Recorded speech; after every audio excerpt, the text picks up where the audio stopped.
Hello friends, my name is Dr. Nidhi Sharma and today we are going to discuss week 2 lecture 1 of English for competitive exams. So today we are going to study the first part of the speech, the noun. In the previous course we already discussed the various parts but not in detail. So today we are going to study in depth about the noun. Right, now we all remember that as children we used to play this game. हम सबको याद है name place animal thing हम बचपन में खेला करते थे. ये नाउन की परिभाषा है, right. It constitutes everything about what noun is, right. Noun का मतलब होता है किसी भी व्यक्ति का, स्थान का, प्राणी या पक्षी का या वस्तु का नाम. The name of any place, person, animal और thing is called a noun, right. तो अगर हम जैसे देखें तो कहीं भी जहां भी हमारी नजरें पड़ती हैं वो सब नाउन है. जैसे मैं अभी एक स्टूडियो में खड़ी हूँ तो ये जो पेन है ये नाउन है, ये जो ट्यूबलाइट है ये नाउन है, क्लॉक नाउन है, एसी, टेबल, चेयर. मेरे नजरें जिस वस्तु पे या व्यक्ति पे या प्राणी पे, पक्षी पे पड़ रही है वो सब नाउन है, राइट. तो हम क्या क्या सीखते हैं इससे कि यूनिवर्स से लेकर, यूनिवर्स मतलब ब्रह्मांड, ब्रह्मांड से लेकर नेदर, पाताल तक, नेदर इज पाताल, जितने भी नेम्स हैं, राइट, किसी पर्सन के, प्लेस के, थिंग के, जो कि ऑब्जेक्ट्स आ जाते हैं, वो हो जाता है नाउन. उसे हम नाउन कहते हैं. ओके, तो राम, टेबल, चेयर, सन, मून, सॉइल, वाटर, सब कुछ, एवरीथिंग इज नाउन. तो हमारे दिमाग में अभी प्रश्न आता है कि जब सब कुछ ही नाउन है तो हमें पता कैसे चलेगा कि कौन सा नाउन क्या. क्योंकि यहाँ पे अगर मैं लिखूं love, love is also a noun, but how to know that ये कौन सा नाउन है और कौन सी संज्ञा किस संज्ञा से कैसे भिन्न है, वो हमें कैसे पता चलेगा. तो उसके लिए will study the different types of noun. Okay, right. सबसे पहले है proper noun. There are 5 types of noun that you can see here. Proper noun, common noun, collective noun, material noun, abstract noun. ये 5 तरह के संज्ञाएं हैं. Okay, जैसे मैंने हिंदी में यहाँ पे आपको बताती हूँ. व्यक्तिवाचक संज्ञा प्रॉपर नाउन है, भाववाचक एब्स्ट्रैक्ट नाउन है, जातिवाचक कॉमन नाउन है, द्रव्यवाचक मटेरियल नाउन है और समूहवाचक कलेक्टिव नाउन है, राइट. ये 5 तरह की संज्ञाएं हैं. अब हम इनको डिटेल में पढ़ेंगे कि कौन सी संज्ञा का क्या प्रकार है, right. We start with proper noun and common noun. तो मित्रों, अगर मैं पेन की, जैसे मैं एक सामान्य तौर पर मैं पेन की बात कर रही हूँ जो मेरे हाथ में है, it is a common noun, क्योंकि मुझे पता नहीं है कि ये रिनॉल्ड्स का है या आई बॉल का है, राइट, या इसमें न्यू लाइन लिखा हुआ है. लेकिन अगर मैं उसका नाम दे देती हूँ इस पेन के ऊपर कि भाई ये न्यू लाइन का पेन है, मैं एक स्पेशल नाम दे रही हूँ किसी प्रोडक्ट को, किसी वस्तु को, तो वो हो जाता है proper noun, right. Common noun का मतलब है सामान्य तौर पर कोई भी व्यक्ति, वस्तु, प्राणी, पक्षी या स्थान.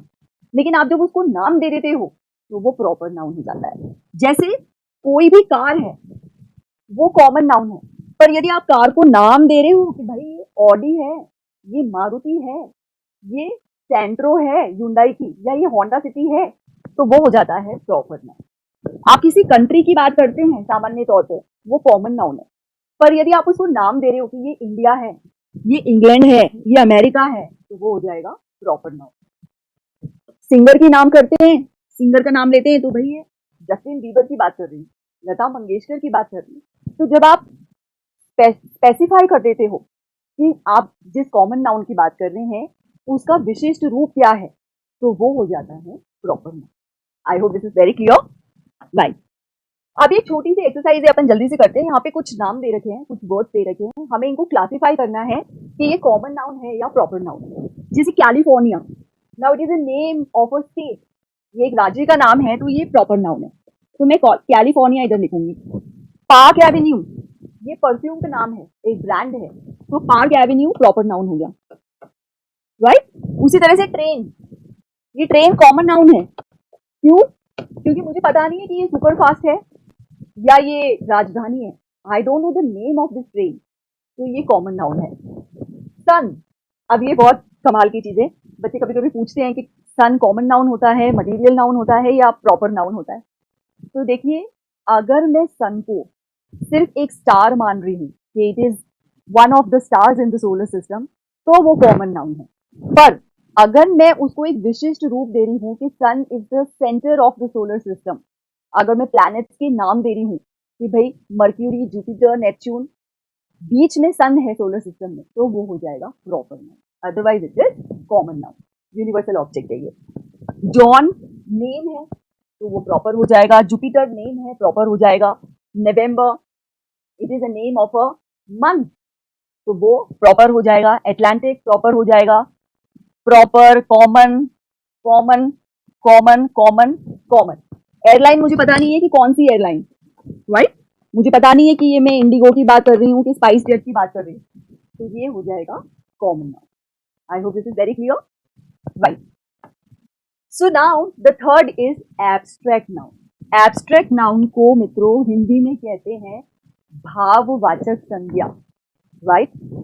वो नाउन जिसे हम देख नहीं सकते, जिसे हम छू नहीं सकते, हम सिर्फ महसूस करते हैं भावनाओं के रूप में, वो होता है एब्स्ट्रैक्ट नाउन, राइट। तो यहाँ पे आइडियाज आते हैं, इमोशंस आते हैं, मूवमेंट्स आते हैं, राइट। ये सिंबल्स हैं आपके एब्स्ट्रैक्ट के। जैसे मैं लॉयल्टी की बात करूं, करेज की बात करूं, पेशेंस की बात करूं, मैच्योरिटी की बात करूं, एलिगेंस की बात करूं, ये सारे भाव हैं, हमें दिखता नहीं है। अगर मैं लव की बात करूं, अब वो हमने एक धारणा बना रखी है कि हम लव को लाल रंग के साथ जोड़ लेते हैं, पर हमें दिखता थोड़ी है कि लव मोटा है, लव पतला है, लव सुंदर है, लव लंबा है या लव छोटा है, हमें नहीं पता लव कैसा है। इट इज अ फीलिंग, हम फीलिंग है हमारी कि लव लाल होना चाहिए या लाल रंग से हम लव को समझते हैं, so it is abstract. Abstract का मतलब होता है something which is not concrete, जो कॉन्क्रीट नहीं है, जो स्थायित्व में, जिसे हम देख नहीं सकते, जो ठोस नहीं है, वो एब्स्ट्रैक्ट होता है, ओके। अब जैसे बच्चे कहते हैं कि मैम गरीबी एब्स्ट्रैक्ट नाउन कैसे है? गरीबी तो हमें दिखती है कि भाई गरीबी है ये, तो गरीब इंसान हमें दिखता है, गरीब माहौल हमें दिखता है, गरीब वातावरण दिखता है, गरीब जगह दिखती है, बट गरीबी हमें नहीं पता, वो हमें महसूस होती है कि हाँ, ये अगर इस जगह पे अगर ये रह रहा है, चाल में या कहीं भी, तो शायद ये गरीब है, ये गरीबी है। That is what we feel from inside, but we don't see that feeling, it's a feeling, इसलिए वो होता है एब्स्ट्रैक्ट नाउन। तो हम एक छोटी सी एक्सरसाइज कर लेते हैं मित्रों। The man had a lot of pride in his work. Pride ये हमें दिखती नहीं है, हम महसूस करते हैं, ये गर्व है, एक फीलिंग है, right. I respected the honesty of my friend. Honesty, ईमानदारी, ये हमें दिखती नहीं है, हमें महसूस होती है, वी डोंट नो कि ऑनेस्टी कैसी है। Can you believe that woman's brilliance? It is abstract. To my delight everyone arrive. खुशी एक फीलिंग है। She was in great despair when she lost her phone. Despair, उदासी, फीलिंग है, दर्द। We have a lot of hope for the future. Hope, आशा है हमें, ये एब्स्ट्रैक्ट है, ये भाव है, हमें दिखते नहीं है ये। My friend showed me a lot of loyalty. It is a quality.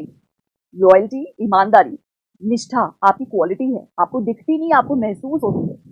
He was showing compassion, right. Compassion again is a feeling, we can feel that, we can not see that और we can not touch that कि compassion ऐसा होता है, hard होता है, या compassion soft होता है, हमें दिखता नहीं है, हम उसको सिर्फ महसूस कर सकते हैं, ओके। तो जो नाउन हम महसूस करते हैं वे एब्स्ट्रैक्ट नाउन होते हैं। अब आते हैं हम मटीरियल नाउन।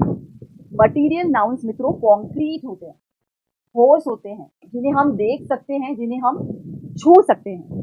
तो मटीरियल नाउन्स जो हमें नेचर से मिलते हैं वे हैं air, coal, copper, gold, iron, rock, silver, salt.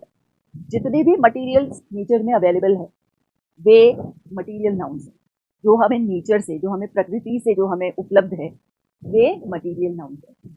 Material nouns from plants, जो हमें पेड़ पौधों से उपलब्ध है, जैसे coffee, food, fruit, oil, rubber, ये सब मटीरियल नाउन्स हैं। मटीरियल नाउन्स फ्रॉम एनिमल्स, प्राणियों से, जानवरों से हमें जो मिलते हैं, जैसे एग, हनी, मिल्क, बटर, वूल, ये सब हमें प्राणियों से उपलब्ध है। ये सब मटेरियल नाउन्स है। और कुछ मटेरियल नाउन्स मैन मेड होते हैं, राइट, स्वनिर्मित होते हैं, जो मानव निर्मित होते हैं। वे, एसिड, अल्कोहल, ब्रिक, बटर, ये सब मैन मेड मटेरियल्स हैं, इसलिए ये हो जाते हैं material noun. Okay, I hope this is very clear. जैसे ये एक छोटी सी एक्सरसाइज है, can you drink water. Water material noun है जो कि प्रकृति से हमें मिलता है, right, obtain from nature. Oxygen, obtained from nature. Gold, it is a metal, obtained from nature. Flour, flour, आटा होता है, सूखा आटा होता है, it is also material now. जो सूखा आटा होता है उसे हम फ्लावर बोलते हैं, ये फ्लोर नहीं है, ये फ्लावर है। और जो गीला आटा होता है मित्रों, उसे हम डो बोलते हैं, DOUGH। गीला जो गूथा हुआ आटा है उसे हम डो बोलते हैं। Wood, wool, plastic pots, oil, ये सारी चीजें मटेरियल नाउन्स वाली कैटेगरी में क्लासिफाई होती है। Okay, right, I hope it is very clear to all of you. Next is collective noun. Collective nouns वो नाउन्स होते हैं जो कलेक्शन में, राइट, उपलब्ध होते हैं। जैसे ये एक गुलाब का फूल है, मान लीजिए ये गुलाब का फूल है। अगर मैं इसे बोलूं दिस इज अ फ्लावर, मैं सिर्फ फ्लावर लिख रही हूं, मुझे पता नहीं है कि ये कौन सा फ्लावर है, तो ये कॉमन नाउन। पर मैं जब बताऊं कि भाई ये गुलाब का फूल है, वो हो जाएगा प्रॉपर नाउन। लेकिन अगर इस गुलाब के फूल के साथ अगर और फूल भी मैं इसमें ऐड ऑन कर देती हूँ, आई एम सॉरी ड्राइंग इतनी अच्छी नहीं आ रही है इस बुक पे, राइट, तो वो हो जाएगा कलेक्शन ऑफ फ्लावर्स, वो हो जाएगा कलेक्टिव नाउन, जिसे मैं कहूंगी बुके। क्या हो जाएगा ये? गुलदस्ता, राइट। तो बुके ऑफ फ्लावर्स हो जाएगा, वो कलेक्टिव नाउन होता है क्योंकि कलेक्शन ऑफ फ्लावर्स है। तो pack of cards, ream of paper, reel of film, set of clubs, please take a screenshot of all the collective noun. ये सारे कलेक्टिव नाउन है, ये सब आपको याद करने पड़ेंगे। ओके, आपको एक तरह से रटने पड़ेंगे कंपेटिटिव एग्जाम्स के लिए। आपको पता होना चाहिए कि कौन से कलेक्टिव नाउन का कैसे उपयोग होता है, या किस नाउन के साथ में कलेक्टिव नाउन कैसे यूज में आता है, ये आपको याद करना पड़ेगा। ओके, जैसे अपन एक छोटी सी एक्सरसाइज कर लेते हैं यहाँ पे। अ डैश ऑफ बर्ड्स, जब बहुत सारी बर्ड्स एक साथ बैठी हुई है तो आप क्या बोलोगे? Flock of birds. A dash of ship, आप बोलोगे फ्लीट ऑफ शिप्स, राइट। ये फ्लीट है, ये बसेस के लिए भी काम में आता है, ये कार्स के लिए भी काम में आता है। अगर एक लंबी सी कतार है कारों की तो मैं कहूंगी a fleet of cars. Okay, a herd of cattle, cattle गाय भैंस या घोड़ों की मैं बात कर रही हूँ, जो चरते हैं, चारा चरते हैं, वो कैटल होते हैं, जो डोमेस्टिक एनिमल्स होते हैं, तो उनके लिए मैं यूज में लूंगी heard. A pack of Wolves, Wolves क्या है? भेड़िए हैं। मित्रों, आपको ये भी पता होना चाहिए कि ये प्लूरल है, वुल्फ, इसका सिंगुलर क्या है? वुल्फ। वुल्फ मतलब भेड़िया, भेड़िया, राइट। लेकिन इसके एंड में यहाँ पर एफ है, अगर मैं इस सिंगुलर से प्लूरल करूंगी तो मेरे को VES लगाना पड़ेगा, वुल्फ का हो जाएगा वुल्फ। ये एक नियम है, रूल है इंग्लिश ग्रामर का। ओके, तो ये भी आप याद रखेंगे। A dash of bee, hive, bee hive होता है, hive of bee. A dash of grapes, bunch, apples का, मैंगोज का, ग्रेप्स का बंच होता है। A dash of lions, right. ये बहुत इंपॉर्टेंट है, मैं ये कह सकती हूँ कि almost every competitive exam has this question, dash of lion. तो आपको पता होना चाहिए कि pride of lion. A dash of rice, a sack of rice, वो जो बोरा भर के जो हम अनाज भरते हैं वो सैक होता है, sack of grains. A dash of oysters, colony. तो ऑयस्टर्स क्या होता है? समुद्र किनारे जो है सीप होती है, सीप देखते हैं हम, उसे अंग्रेजी में ऑयस्टर बोलते हैं। तो जब बहुत सारी सीपें पड़ी रहती है समुद्र के किनारे तो वो कॉलोनी बन जाती है। A dash of musicians, band of musicians. बहुत सारे म्यूजिशियंस अगर ऑर्केस्ट्रा बजा रहे हैं तो हम बोलेंगे band of musicians. I hope this is very clear to all of you. Okay, फिर आता है काउंटेबल और अनकाउंटेबल नाउन। अब डेफिनेटली जब हम नाउन्स की बात करते हैं, नेम प्लेस एनिमल थिंग की बात करते हैं, तो वो काउंटेबल भी हो सकती है, अनकाउंटेबल भी हो सकती है। अगर मैं एप्पल की बात कर रही हूँ तो एप्पल काउंटेबल है, मैं काउंट कर सकती हूँ कि हाँ भाई 1 डज़न है, 2 डज़न है, 5 डज़न है, 10 डज़न है, आई कैन काउंट, राइट? तो यहाँ पे मैं क्या यूज करूंगी? Few apples, many apples, give me more, right? More apples, right? तो ये इन शब्दों का उपयोग मैं काउंटेबल नाउन्स के साथ करूंगी। लेकिन जिन नाउन्स को मैं काउंट नहीं कर सकती, जैसे अगर मैं मिल्क की बात करूं, वाटर की बात करूं, मैं वैसे तो उनको नाप सकती हूँ कि भाई 1 लीटर दूध है या 1 लीटर पानी है, but I can not count, right? तो इसलिए मैं यहाँ पे सम का उपयोग करूंगी। Give me some milk, give me little water, right? तो ये अनकाउंटेबल नाउन होते हैं जिन्हें हम काउंट नहीं करते। ओके, नेक्स्ट हम जेंडर की बात करते हैं। नाउन्स में भी जेंडर होता है, जैसे हिंदी में स्त्रीलिंग, पुल्लिंग, नपुंसकलिंग होता है, वैसे इंग्लिश में भी मैस्कुलिन, फेमिनिन, कॉमन और न्यूटर। जब मैं पुल्लिंग की बात करती हूँ, जब मैं नर की बात करती हूँ, या मैं जब आदमियों की बात करती हूँ, पुरुषों की बात करती हूँ, तो दैट इज मैस्कुलिन जेंडर, जिसमें फादर, सन, प्रीस्ट, अंकल ये सब आ जाते हैं। फेमिनिन जेंडर में स्त्री, मादा, अगर मैं जानवरों में बात करूं तो मादा की बात करती हूँ, और इंसानों में स्त्री, aunt, mother, maiden, grandma. Common का मतलब होता है कि हमें पता नहीं है कि ये मैस्कुलिन है या फेमिनिन है। जैसे अगर मैं डॉक्टर की बात कर रही हूँ, if I say the person is a doctor, now doctor can be anybody, lady is also a doctor, a male is also a doctor, तो वो common noun, right? Visitor, cousin, ये जो शब्द है ये मैस्कुलिन में भी यूज होता है, फेमिनिन में भी यूज होता है, तो इसलिए इट इज कॉमन, ये दोनों के लिए कॉमन। फिर है न्यूटर। अगर मैं निर्जीव वस्तुओं की बात कर रही हूँ तो वो होता है न्यूटर जेंडर। ओके, जैसे इरेजर, शूज, चॉकलेट, कार, ये सारे न्यूटर जेंडर्स हैं। Thank you. नेक्स्ट, ये एक छोटी सी एक्सरसाइज है आप लोगों के लिए, हमें जेंडर चेंज करना है। This is also asked in competitive exams. Fox, अब ये फॉक्स है, ये मैस्कुलिन है, इसका फेमिनिन क्या होगा? विक्सिन। विक्सिन, वैसे तो लोमड़ी होता है हिंदी में, तो नर लोमड़ी और मादा लोमड़ी, तो जो नर लोमड़ी है वो फॉक्स है, जो मादा लोमड़ी है वो विक्सिन है। ओके, पीकॉक, पीहेन, ये हम सबको पता है। बुल, काउ, ये भी हमें पता है। Lion, lioness. देखो मैं तो आपको बता दूं कि भाषा सीखना, language learning is a process which is gradual, it is not a one night process कि हाँ भाई 2+2 4 होता है, it takes time, it is slow process. तो जैसे ये जो LION मैंने कहा लाइन, कुछ लोग इसको लॉयन बोलते हैं, तो जब हम इसको लॉयन बोल जाते हैं ना, बोलते हैं, तो ये हो जाएगी मेरी कमर। When I talk of my waist it becomes lion, but यहाँ पे मैं शेर की बात कर रही हूँ, it is not lion, it is line. Okay, drone, ये जो ड्रोन है ये मेल बी है, जो फीमेल बी होती है उसको हम बोलेंगे क्वीन बी, उसको हम बोलेंगे क्वीन बी, राइट? तो ये नर है और ये मादा है। गैंडर, गैंडर हंस होता है जिसकी लंबी गर्दन होती है, राइट? लेकिन ये जो ड्रेक है ये बतख होता है जिसकी छोटी गर्दन होती है। तो गैंडर का होता है गूस और ड्रेक का होता है डक। ये छोटी छोटी बातें हैं जो हमें याद रखनी है। स्टैग, ये स्टैग रेनडियर होता है, मुझे इसमें दिखाई नहीं दे रहा है स्क्रीन पे, डियर होता है स्टैग। ओके, इसका होगा डो, ये मेल है और ये फीमेल है। ओके, बोर, बोर का मतलब होता है पिग, पिग सुअर। लेकिन इसमें एक बहुत इंटरेस्टिंग चीज है कि अगर आप फीमेल सुअर की बात करते हैं जो बच्चे पैदा कर सकती है, वो तो होगी SOW, लेकिन इसका फेमिनिन जो बच्चे पैदा नहीं कर सकता वो होता है गिल्ट, GILT, राइट?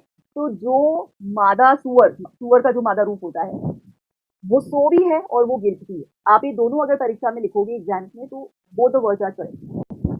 डॉग का bitch, we all know that. Stallion is hot, okay, इसका नर है, मेल, मैस्कुलिन, इसका होगा मेर, MARE, मेर। ओके, कॉक, मुर्गा, मुर्गी को बोलते हैं हेन। Tiger, tigress. Okay, so this was all about noun. आज हमने 5 तरह के नाउन्स पढ़े, proper noun, common noun, material noun जो कॉन्क्रीट होते हैं, एब्स्ट्रैक्ट नाउन जो कॉन्क्रीट नहीं होते, भावनाओं से जुड़े हुए होते हैं, कलेक्टिव नाउन। ओके, और आपको ये जेंडर्स आपके चेंज करने के लिए आएंगे, ये भी आपको रटने पड़ेंगे। आपको एक बार एक लिस्ट निकाल लीजिए आप गूगल से, और आप एक बार देख लीजिए कि कौन से मैस्कुलिन का क्या फेमिनिन यूज होगा। Okay, so this was all about this class. Thank you so much. See you again for the next session. Thank you.